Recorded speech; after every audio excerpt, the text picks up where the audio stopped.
The Grand Council of the Galactic Accord met once every 10 years. Representatives from 417 species gathered in the spire of Vorath, a structure so tall it pierced the clouds of the gas giant Miroween 9, its upper floors floating in cold silence above the storm belts below. Every seat in that hall carried weight. Every voice mattered, or so the charter said. Ambassador Darian Cole sat at the far end of the lower tier.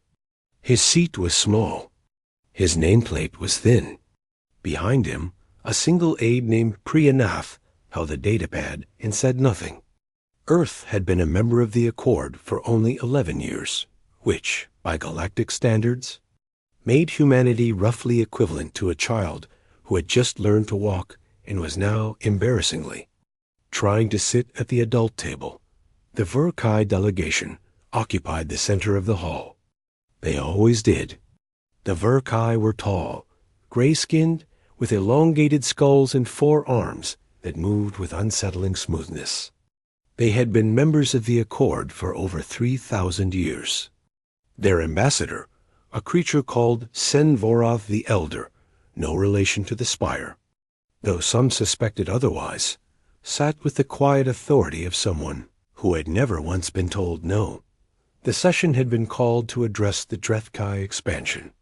The Drethkai were a mid-tier empire, aggressive, resource-hungry, and recently emboldened by a new warlord named Grathvol, who had decided that 17 uninhabited star systems along the outer rim were, in fact, his.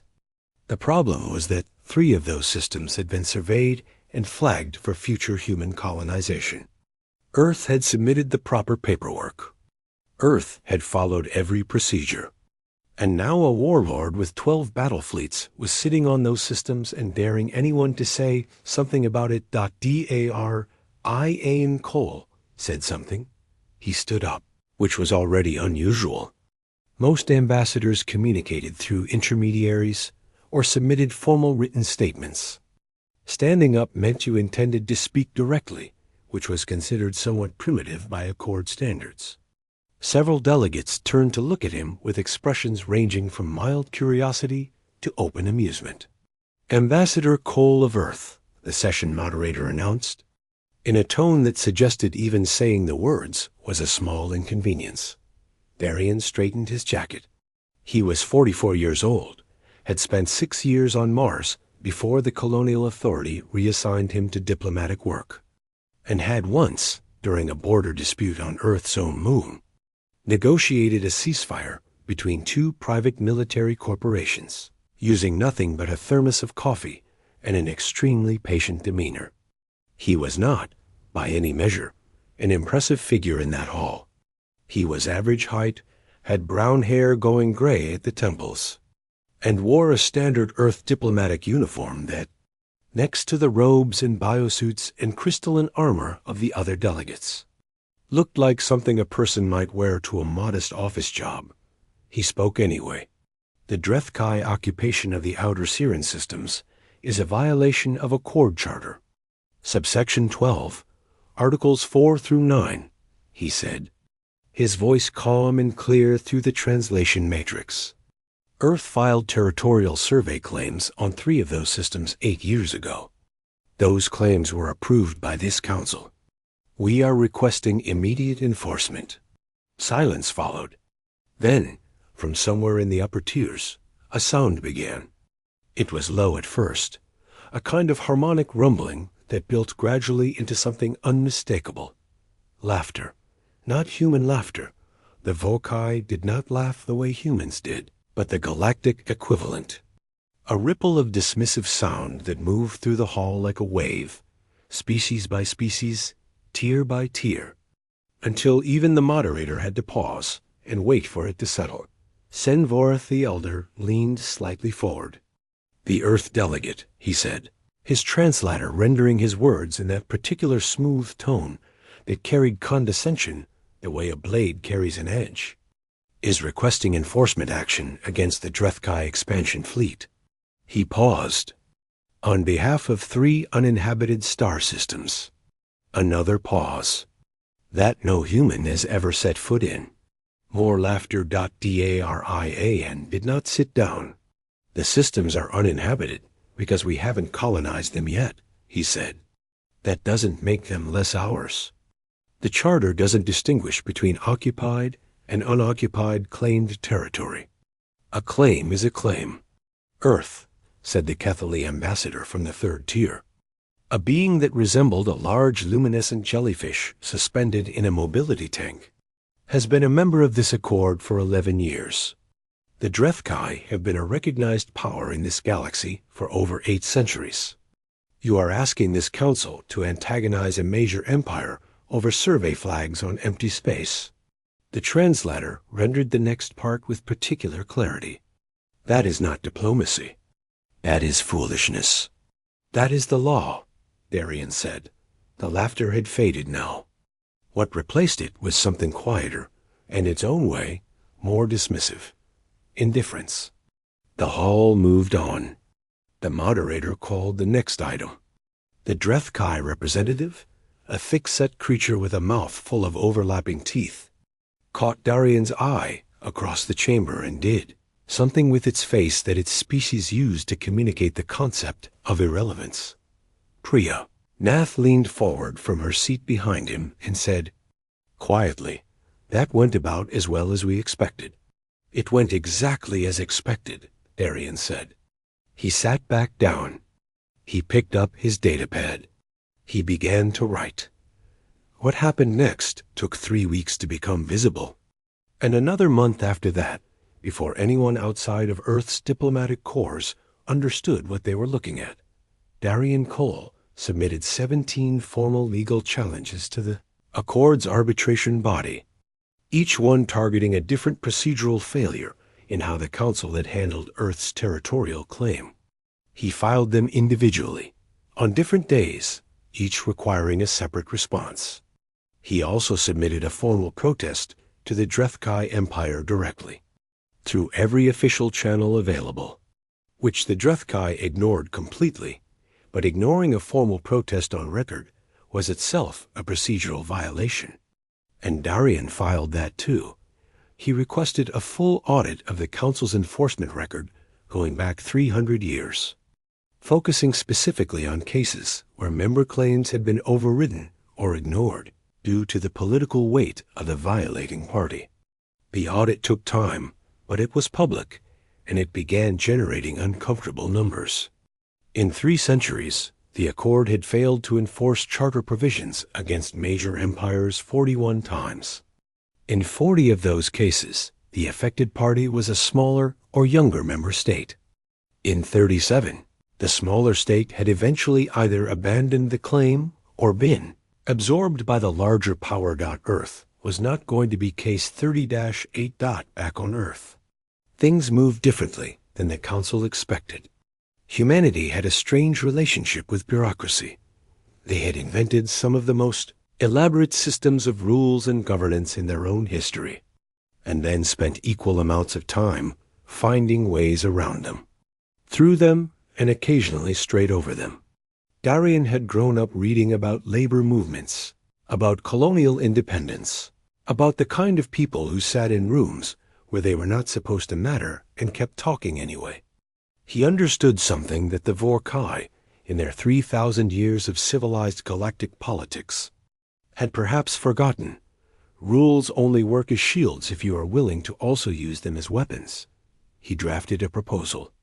It was long. It was detailed. It cited precedent going back to the earliest years of the Accord. It argued, with considerable supporting evidence, that the Council's consistent failure to enforce charter provisions against powerful members had created a systemic legitimacy problem that threatened the stability of the entire organization. It was not, on its surface, about Earth at all. It was about the structure of the Accord itself. He submitted it to 47 smaller member states. Before he submitted it to the Council, 31 of them signed on. Within 2 weeks, when the document arrived at the Council with 32 signatures, Earth's included, the laughter was gone. In its place was something that Sen Vorath the Elder had not felt in a very long time. something that took him several moments to identify. Unease.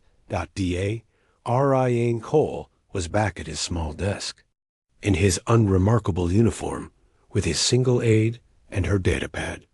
He had not raised his voice. He had not made threats.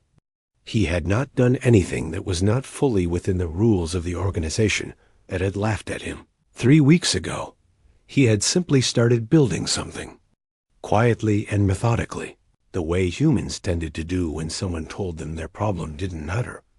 The Drethkai warlord Grathval, sitting comfortable in the outer Siren systems with his 12 battle fleets, had not yet been told to pay attention. He would be, soon enough. But the thing that was coming for him was not yet a war. Not yet. It was something the galaxy's older powers had never quite learned to defend against. It was paperwork. And patience. And a human who had stopped asking permission. The 32 signatures changed the temperature of things. Not dramatically. Nothing in galactic diplomacy moved dramatically, which was part of the problem, but noticeably, the way a room changes when someone opens a window.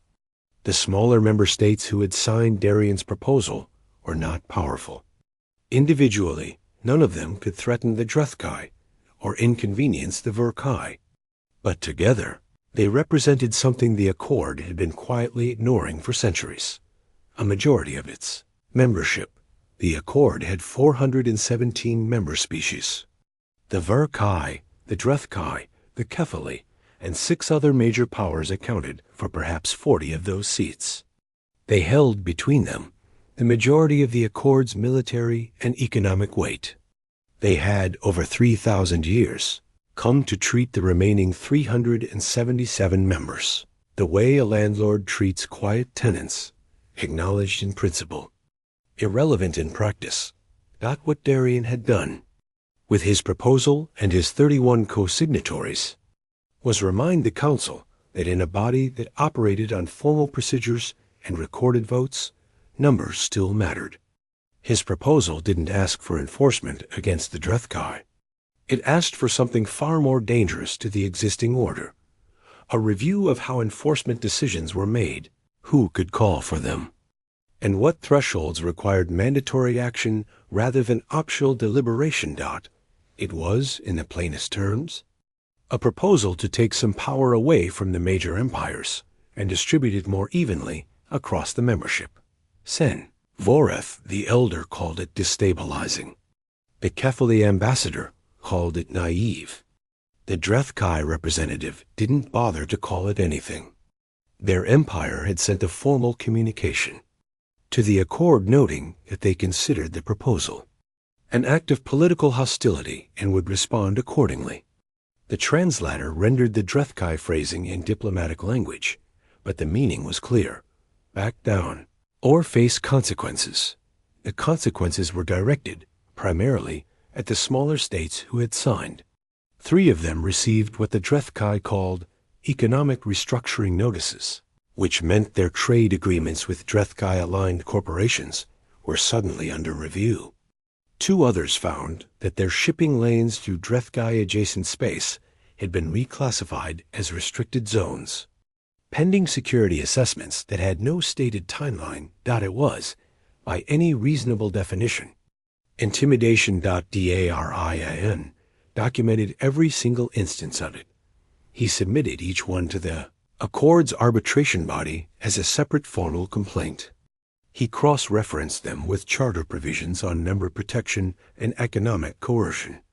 He published his filings in the Accord's public record database, which technically anyone could access, but which almost nobody did, because galactic bureaucratic records were extraordinarily dull reading.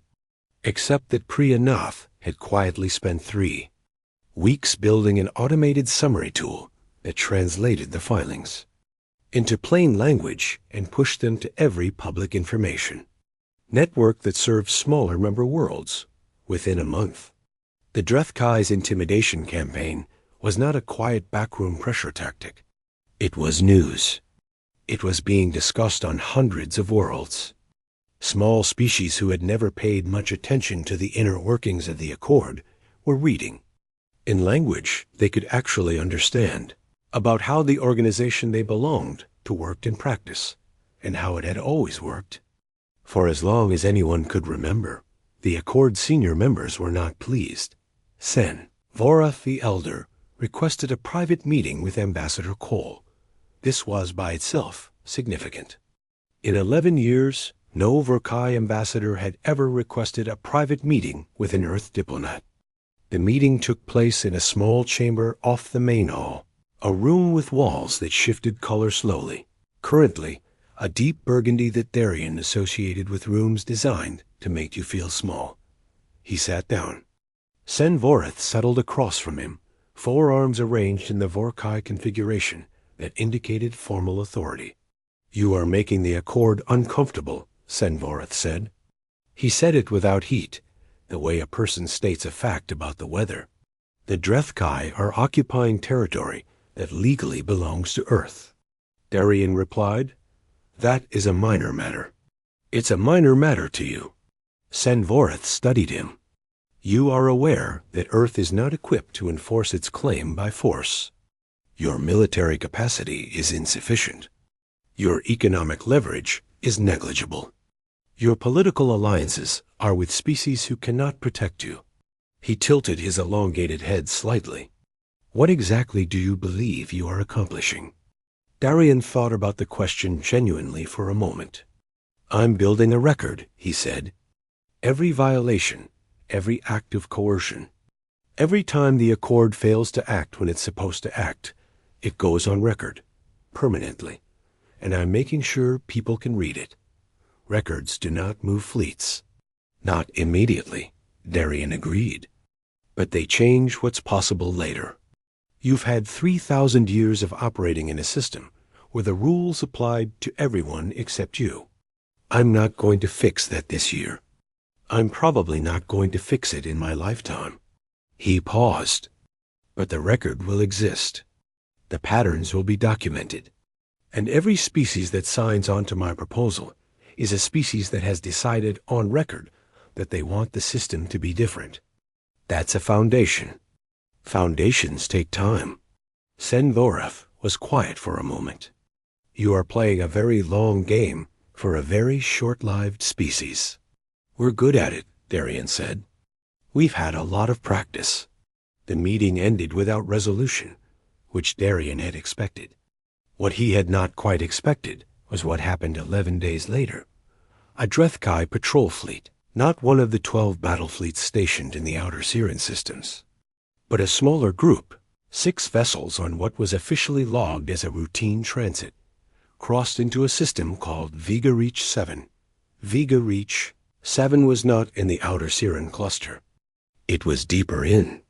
It was closer to established human space. It was also, critically, a system that Earth had not surveyed, and did not have a claim on, but it sat directly on the most efficient travel route between the outer Siren systems and Earth's nearest colony world. The transit was legal, technically, but it was not routine. Priyanath flagged it at 2 in the morning, ship time, and woke Darien with the data. He looked at it for a long time without saying anything. "They're sending a message," she said. "Yes. What kind?" He looked at the fleet composition data. 6 ships. Not enough to invade anything. Enough to make a point. Enough to remind Earth that there was a short distance between posturing and actual consequences if humanity kept making noise. "The escalating kind," he said. He got up, made coffee. He had brought actual Earth coffee beans, which cost a small fortune to transport, but which he had decided were non-negotiable, and sat down at his desk.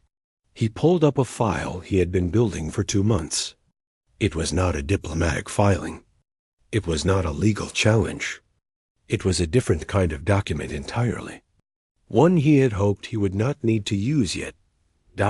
It was a formal communication to Earth's Colonial Defense Authority. Earth didn't have a navy in the traditional sense. Not yet. Not one that could match the Drethkai fleet for fleet. But Earth had other things. Humanity had spent its entire history building adapting, and problem-solving in environments that should have killed them. They had a particular talent for taking the resources available to them and making something unexpected out of those resources, usually under pressure, usually faster than anyone thought was possible. Colonial Defense Authority had been quietly working on something for the past 3 years. Darien had known about it. He had been hoping it would be further on before he needed to reference it. But the 6 Druthkai ships in Vega Reach 7 had changed his timeline. He wrote the communication. He kept it short. He used very specific language that the CDA would understand. Then he went back to the Accord records and filed his 43rd formal complaint. This one noting the Druthkai fleet movement in Vega Reach 7 as a pattern-consistent act of intimidation, cross-referenced with the previous documented incidents of economic coercion against co-signatory states. He was still building his record. He was still being patient. But he was also now beginning to do something else. Something the Council had not yet noticed because they were still thinking of him as the small ambassador in the small seat who had made some noise and filed some papers. He was preparing, not the way the Druthkai prepared, with fleets and force, projections and public demonstrations of power, the way humans prepared, quietly, methodically, in the background, until the moment when preparation became something else entirely. The Druthkai warlord Grathvol was told about the Earth ambassador's latest filings by an aide who considered the information barely worth reporting. Grathvol agreed. He had 12 battle fleets. He had 8 centuries of institutional power. He had the support of the Accord's oldest members.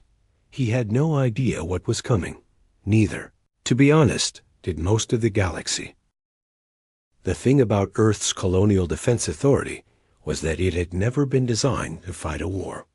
It had been designed to prevent one, which was a different problem entirely, and one that required a very different kind of thinking. When humanity had first reached the stars, they had done it with the accumulated scars of their own history pressed into every decision.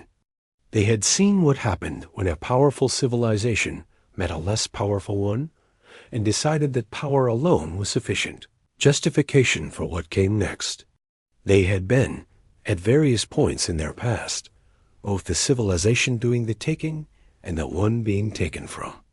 That dual experience had left marks. When the Colonial Defense Authority was founded, its charter had been written by people who understood, in a way that perhaps only humans could, that raw military strength was not the point. The point was deterrence. The point was making the cost of aggression high enough that aggression stopped being rational, but deterrence only works if the other side believes it. And the Druthkai, who had never encountered a species that could back up a threat with follow-through, did not believe it. Darien had been exchanging encrypted communications with the CDA's director, a woman named Admiral Siravus, for 6 weeks by the time the situation in Vega Reach 7 escalated, when the Druthkai patrol fleet was joined by 2 additional vessels, bringing the total to 8, still logged as routine transit. He made the call. "They're probing," Admiral Voss said, from the other end of a channel that had a 3-second delay due to the distance. "Testing your response. Checking whether you blink. I know. You know what I'm going to say next. Tell me anyway. We're not ready for a full engagement. We have 12 functional deep space response vessels. The new drive systems are only installed on 7.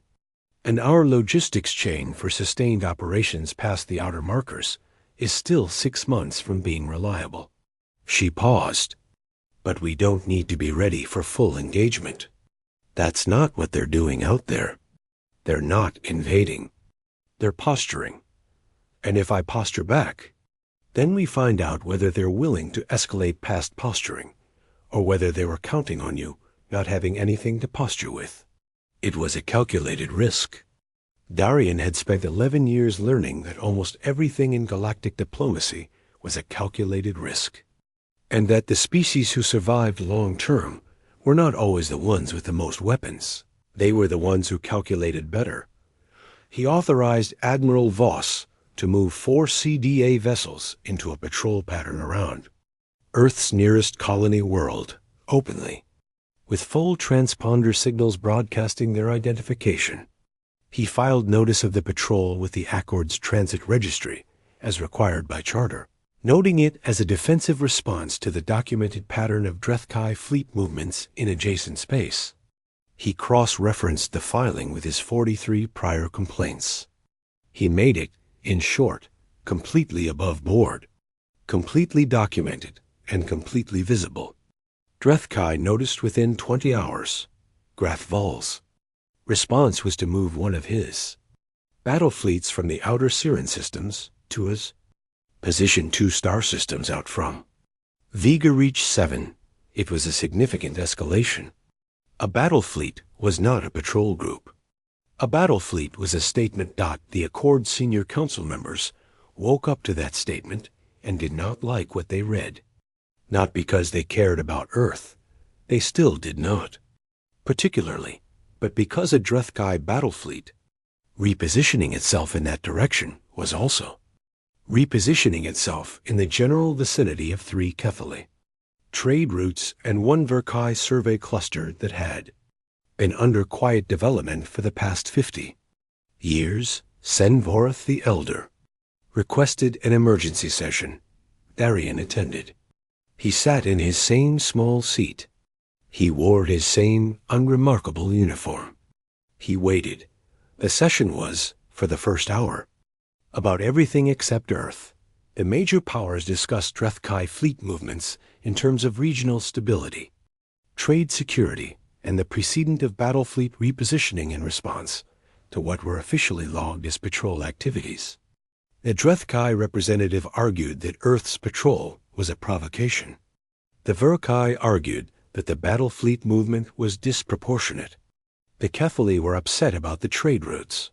Nobody was talking about the 3 star systems that had started all of this. Darien raised his hand. It was a human gesture, and several delegates looked at him with confusion before the session moderator acknowledged him. Ambassador Cole of Earth. I'd like to note, Darien said, that this emergency session exists because Earth filed 43 documented complaints about Drethkai violations over a period of 4 months, all of which this council declined to act on. The current regional instability is a direct consequence of that inaction. He let that sit for a moment. I'd also like to note that Earth's patrol activity is fully compliant with charter provisions on member defensive rights, and that the Drethkai battle fleet movement constitutes its own separate set of charter violations, which I am prepared to begin filing immediately. Ambassador Cole, Senvorth said, with the particular tone of someone trying to be patient with a problem they had underestimated. This is not the time for procedural filings. This is exactly the time, Darien said, because if this council acts now, correctly, according to its own rules, then the situation de-escalates. If it doesn't act, it will need to explain, on record, why a battle fleet repositioning by a major power requires an emergency session. But documented violations of member territorial claims do not. He looked around the chamber slowly. I've been building that record for 4 months. The record is very clear. The silence that followed was different from the laughter. It had weight to it. 30-1 of Darien's co-signatories were in that room. They had been watching.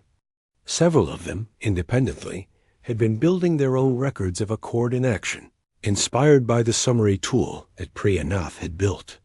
3 of them requested the floor in succession. Each one cited specific incidents from their own history, territorial violations, economic coercions, charter failures that had never been addressed. Each one referenced Darien's proposal. Each one asked, formally and on record, that the council take action. It was the longest session in Accord history. It ran for 19 hours straight. By the end, The Council had not voted to enforce Earth's territorial claim, not yet. But it had, under the combined pressure of 32 member states and a documented history that was now publicly accessible and actively discussed on hundreds of worlds, agreed to form a formal review committee. The committee would examine the Drethkai occupation of the outer Siren systems under charter provisions. It would operate on a defined timeline. It would produce a binding recommendation. It was not a victory. Not yet. But it was the first time in 4 months that the Council had moved in any direction other than away from the problem.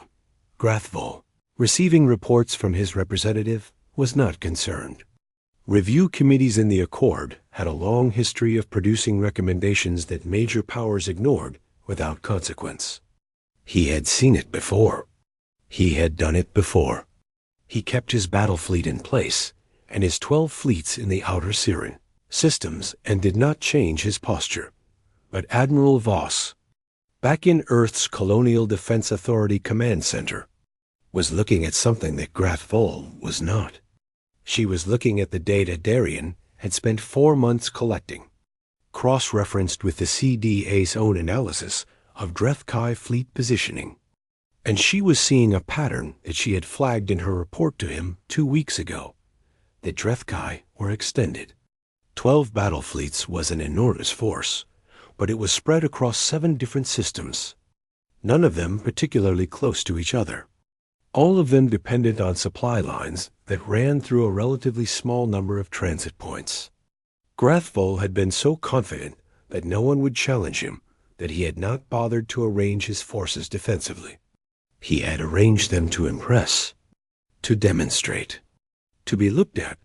He had, in short, made the mistake of assuming that the show of force was sufficient, that nobody would actually push back, that the small ambassador with the thin nameplate would eventually sit down and stay sitting. Darien was not sitting. The review committee met for the first time 9 days after the emergency session. Darien sat across from its 7 members, a mix of mid-tier species, none of them from the major powers, and presented a summary of his documentation that took 4 hours and left no gaps. When he was done, the committee chair, a 6-limbed species from a world called Pethanoras, who had joined the Accord 200 years ago and had been overlooked in every significant council decision since, looked at Darien with something close to astonishment. "You have been building this case since you arrived," the chair said. "Since before I arrived," Darien replied. "The Drethkai flagged our survey claims the same week they were approved. I assumed we'd need this eventually." The chair looked at the documentation, looked at Darien. "What do you want the committee to recommend?" Darien told them it was, as everything he had done for the past 4 months, completely within the rules. It was also, as those rules had never quite been used in this particular combination before, something that several major powers would shortly realize they had not anticipated. The Drethkai battle fleet in Vega Reach 7 was still sitting there, patient and enormous, waiting for humanity to blink. 2 star systems away, Admiral Voss was running Logis. The review committee's recommendation came out on a Tuesday. Darien had not slept the night before, not because he was anxious. He had done everything that could be done, but because he had spent the hours going over the document one final time, checking every reference, every citation, every procedural link in the chain he had been building for months. He wanted it to be correct, not just persuasive, correct, because the thing about using rules as weapons is that they only cut if they're real. The recommendation was 47 pages long. It concluded, with full supporting documentation, that the Drethkai occupation of the outer Siren systems constituted a sustained and willful violation of Accord Charter provisions, that the economic coercions directed at co-signatory states compounded those violations, and that under Charter Article 31, a provision that had existed for over 1,000 years and had never once been successfully invoked, the Council was obligated to take collective enforcement. Action. Article 31 was the key. Everyone in the Accord knew it existed. Nobody had ever used it, because using it required a formal request from an affected member state, a documented pattern of violations across a defined time frame, and a committee recommendation, all three together, in sequence with complete procedural compliance. It had been written 1,000 years ago as a failsafe against exactly the kind of situation that currently existed. And it had never been triggered because in 1,000 years, no smaller member state had ever been patient enough, organized enough, or stubborn enough to build the complete chain. Darien had built the chain. He submitted the formal invocation of Article 31 to the Council Secretary at 9 in the morning. Attached to the committee recommendation, cross-reference to all 43 prior complaints, and accompanied by a written notice to the Drethkai Empire informing them that under Article 31, the Council was now legally required to assemble a collective enforcement response within 30 days. He also sent a personal copy to Grathval. That part was not required by the Charter. He did it anyway. The Council's response was, for the first 24 hours, a form of paralysis. The major powers had never faced Article 31 being properly invoked before, and their legal advisors were discovering, much to everyone's discomfort, that the Charter did not give them a simple way out. Sen Vareth's team spent 2 full days looking for procedural objections. They found 3. Darien had anticipated all 3 and pre-filed responses to each of them 6 weeks earlier. On the advice of a Verkai legal scholar, retired, living quietly on a small academic world, who had spent decades studying Accord law and had been delighted when Darien contacted him to help a younger species use the system correctly. The Drethkai were less measured in their response than the Verkai. Grathval issued a public statement calling Article 31 an archaic provision that had no legitimate standing in modern galactic politics, and announcing that the Drethkai Empire would not recognize its invocation.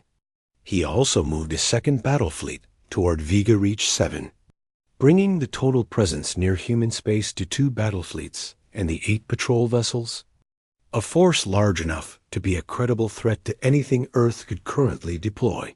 He was still thinking in terms of force. He had not yet understood what Darien had actually built, because Article 31 didn't require the major powers to act. It required the Council as a whole to act, and in a Council of 417 members, the major powers did not hold a majority of seats. They held a majority of military and economic weight. But the Charter, the document that Sen Voreth's ancestors had helped write 3,000 years ago, in a moment of idealism that the Vorkai had long since stopped taking seriously, the Charter measured votes by members, not by power. Darian had 32 signatures. He had spent 3 months quietly, carefully, respectfully speaking to every mid-tier and small member species in the Accord, not asking for alliances, not making promises, just sharing documentation and asking whether they had experienced similar problems. He had, through Priyanath's information tools, made the pattern visible to populations across hundreds of worlds who had never had reason to pay attention before. He had created, without anyone quite realizing it was happening, a political constituency when the vote was called, the first mandatory enforcement vote in Accord history. The result was 261 to 144. With 12 abstentions, the enforcement mandate passed. The Drethkai had 21 days to withdraw from the outer Siren systems. Non-compliance would trigger a collective blockade, authorized under the Charter, participated in by every willing member state, and coordinated by the Accord's Enforcement Secretariat. No single military action. No dramatic battle. A sustained, legal, collectively authorized economic and spatial isolation of the Drethkai Empire until compliance was achieved. Grathval called it a bluff. His advisors told him it was not a bluff. He dismissed the advisors. He was an 800-year-old empire sitting on 12 battle fleets. Nobody had ever made him do anything. On day 19, the first coordinated patrol elements from 47 member species arrived at the transit points around Drethkai space. They were not all powerful. Many were small ships from species whose military capacity was minimal. But they were all there, all logged, all authorized, and all representing the first time in the history of the Accord that the Charter had actually functioned as it was written. On day 20, 3 Drethkai corporate partners quietly suspended their trade agreements with the Empire, calculating that the blockade would make those agreements non-viable. On day 21, 2 more followed. Grathvoll made a great deal of noise. He called it an act of war against a sovereign empire. He threatened consequences. He moved his battle fleets into aggressive formations. And then, on day 23, he began withdrawing from the outer Siren systems, not quickly, not graciously.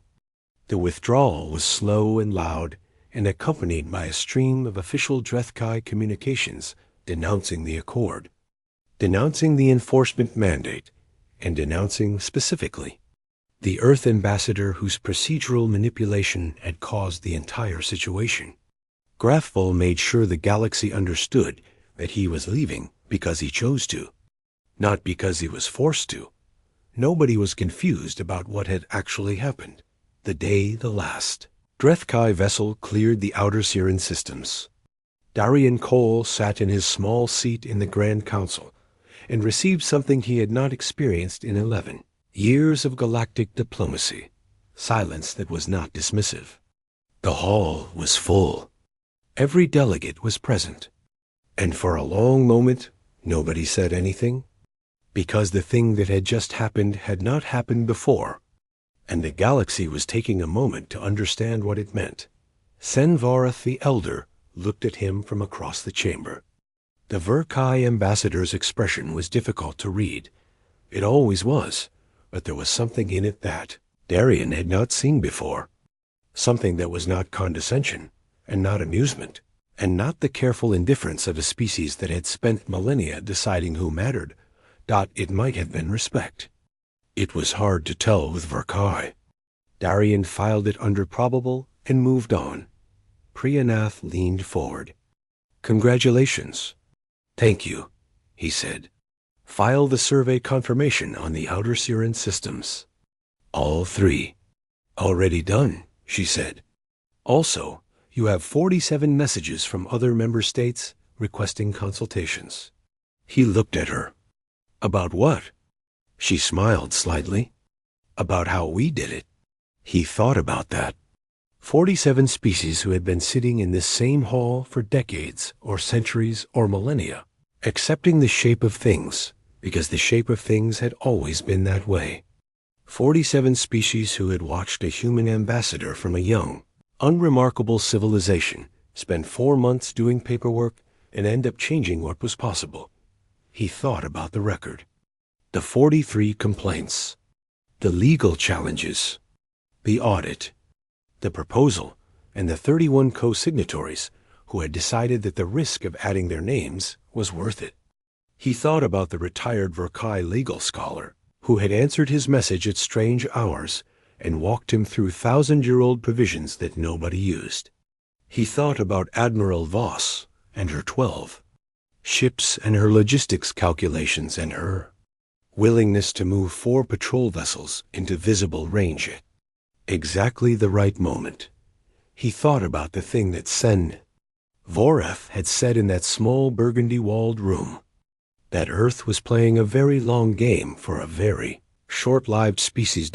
He had not answered that comment the way he had wanted to at the time. He had given the short answer. They were good at it. They'd had practice. But the real answer was longer, and it was something he had been thinking about since before he ever sat down in this hall. Humanity was short-lived. Each individual human lived, by galactic standards, an eye blink. They did not have centuries to wait for things to change. They did not have the institutional patience of the Vorkai, who could run a 300-year diplomatic strategy the way a human might plan a vacation. What humans had instead was something that came directly from that limitation: urgency. The sense deep in the bones of every human who had ever tried to change something that they did not have forever. So they had better start now and keep moving and not wait for permission. The long game for humanity